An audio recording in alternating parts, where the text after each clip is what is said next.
Hola, ¿listo para jugar? Selecciona un código de juego.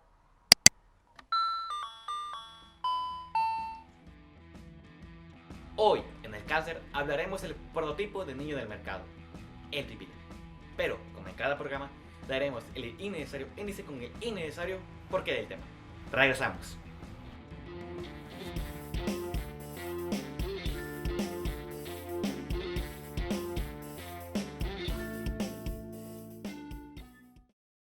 ¿Qué pasa la puta cadena? Sí. Estamos pasando esclavos. El innecesario porqué. Me encontraba navegando por internet aprendiendo un poco sobre la historia de mi país. Wey, yo creo que Pipila y Jesús compartían dos cosas muy importantes. Ambos tenían un gran peso en sus espaldas y ninguno de los dos existió. Así salió el tema de hoy. Ahora vamos con el innecesario índice. ¿Quién fue el Pipila en primer lugar? ¿Por qué es tan reconocido a nivel nacional? ¿Cuál era el nombre real del Pipila? ¿Por qué el bebé? Nada, güey, nada. Iba a hacer un chiste sobre el aborto, güey, pero no me nació. Esas preguntas, aquí, en el cáncer. Regresamos. Cabo. Perdón. Pues a mí, yo merito. Primero hacho. El nombre real del Pipila fue Juan José de los Reyes. Pinche nombre mexicano que tiene, está bien largo y bien culero. El nombre real del Pipila fue Juan José de los Reyes Martínez Amaro. Nombre más culero para elegir. El Pipila era minero en una mina de Guanajuato. En esos tiempos, los españoles explotaban a todos los trabajadores, y más a los trabajadores de las minas. En esa época, Pipila era muy reconocido por ser de los mineros más efectivos y más fuertes, aguantando así 15,000 cadenas. Al pasar el tiempo, el Pipila empezó a escuchar los rumores sobre la independencia de México. Esta idea le interesó mucho al Pipila, y empezó a alistarse al movimiento independentista, o insurgente, como pueden llamarlo. Al pasar el tiempo, se proclamó el llamado Grito de Dolores. A menos que hayan reprobado la historia, sabrán que el Grito de Dolores... Y que reprobé historia, así que no son el Grito de Dolores. Al proclamarse la independencia de México, empezamos por Guanajuato, la tierra de nuestro querido Pipila. El movimiento en Guanajuato fue sumamente sencillo, ya que los campesinos no se encontraron con mucha resistencia de los españoles, haciendo así que se replegaran hasta un granel que tenían almacenado. Este almacén no era ni siquiera una fortaleza, era una casa toda mugrienta hecha de madera, así como la de los chamulas que viven en el cerro. Pese a estas adversidades, los soldados realistas lograron acabar con todo aquel feudo que se acercaba a la Alhóndiga. Tras este pequeñito problema, los líderes del movimiento que estaban allí, incluyendo Miguel Hidalgo, tuvieron una idea. La única forma de atravesar esas defensas era quemando la puerta principal. Y es ahí donde nuestra costilla entra en acción.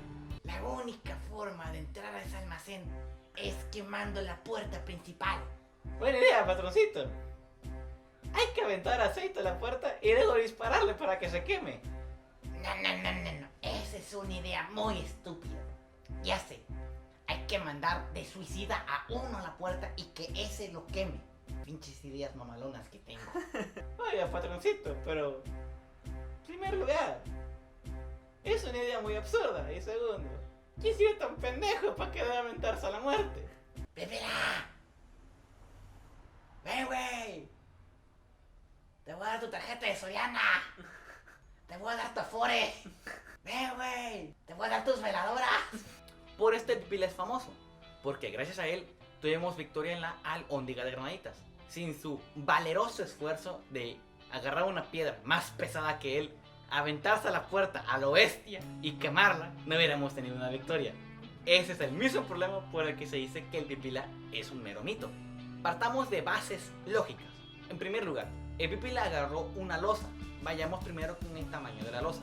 Si la losa era muy grande, no sé, del tamaño o más grande que su propia espalda, la losa sería demasiado pesada para poder cargarla y tendría que haber utilizado ambas manos para poder desplazarse. ¿Cómo madres agarraría la antorcha y la brea entonces para quemar la puerta? Le tuvieron que haber amarrado la losa al abdomen. Si le amarraron la losa al abdomen, se hubiera ido para atrás.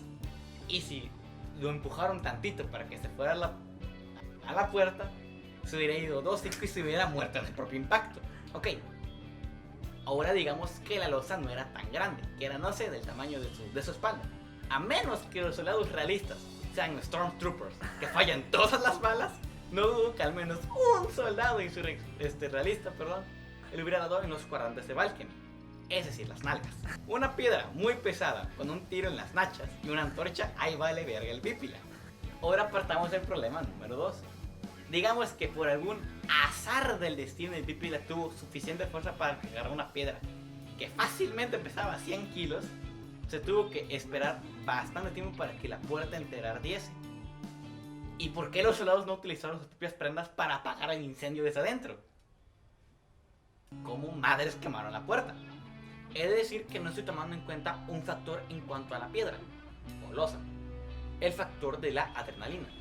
La adrenalina es una hormona que se libera de nuestro cuerpo, dándonos más fuerza y velocidad, así aumentando nuestras capacidades físicas, más allá de lo que podría ser muy extenuante. Si bien este factor pudo haber ayudado a que cargase la piedra, sigue el problema de si realmente existió. Se dice que el pípila nunca existió, ya que en la biografía del cura Miguel Hidalgo nunca se establece ninguna de las dos conversaciones que tuvo con él. La primera, que fue en la Alhóndigas de Granaditas, que gracias a él tuvieron la victoria, y el supuesto reencuentro que tuvo con él. Estas dos conversaciones nunca son habladas en la historia, por lo menos oficial.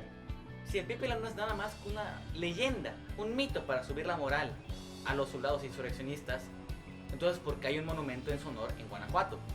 Veámoslo desde la perspectiva realista. Los mexicanos, y creo que los humanos en sí, somos muy habidos a aderezar las historias. No se me hace nada raro que idolatremos a una imagen. Es Virgen de Guadalupe. Que se duda de su existencia real, o que somos muy imaginativos los mexicanos. ¿Cuántos de nosotros no hemos oído historias de alguna persona que se convertía en alguna especie de demonio, algún chamuco, algún chacuistle, una cocha desenfrenada, un hombre que se convertía en gato en las noches para hacer meramente el mal? ¿Cuántos no hemos oído este tipo de historias? Si bien esas historias no tienen una explicación a plena vista, sí tienen una explicación si se le empieza a indagar. Los factores externos son algo que nunca se tiene en cuenta cuando se narra una anécdota.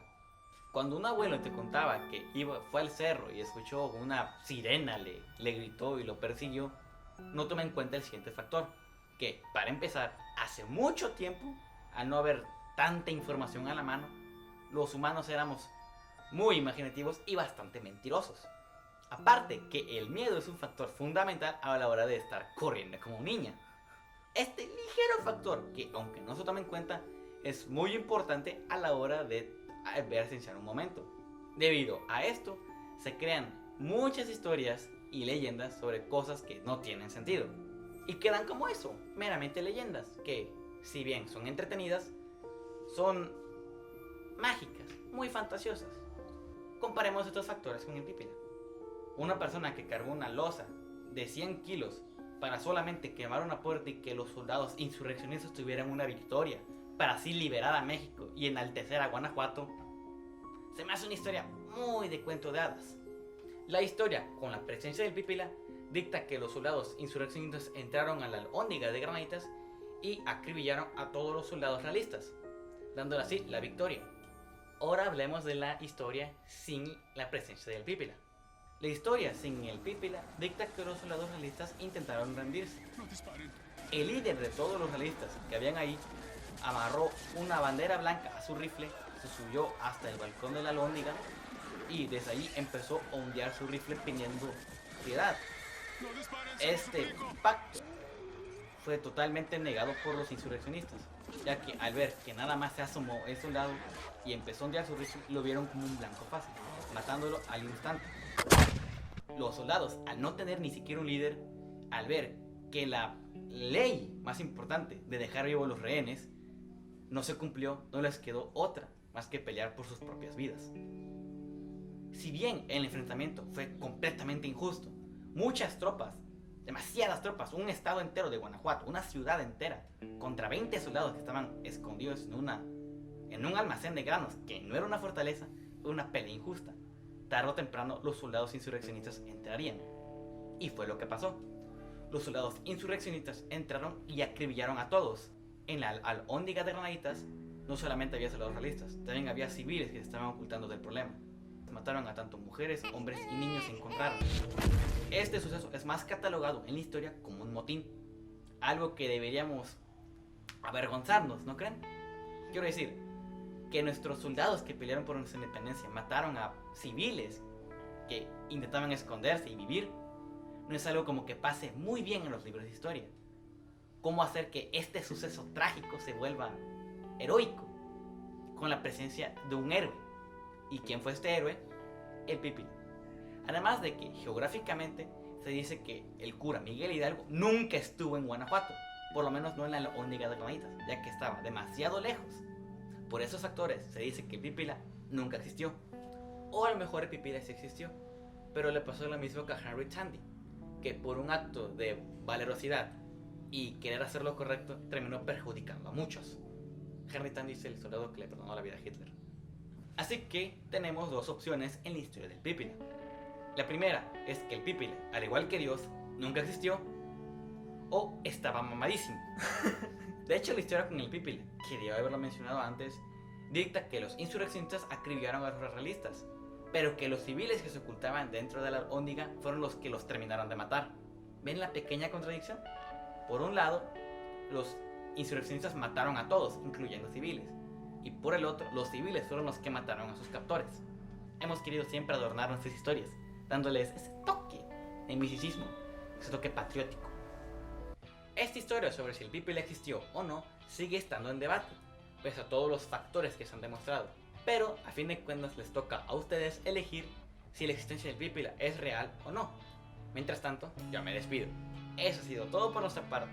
Yo soy Moisés y el resto de la producción fue hecha por Dime Studios S.A. Espero que hayan aprendido algo, que coman sano y que no se olviden a los 5 minutos sobre qué estábamos hablando. Pueden irse en paz. Nuestra reunión cancerígena ha terminado. Recuerden esparcir esta enfermedad. Es toda, güey.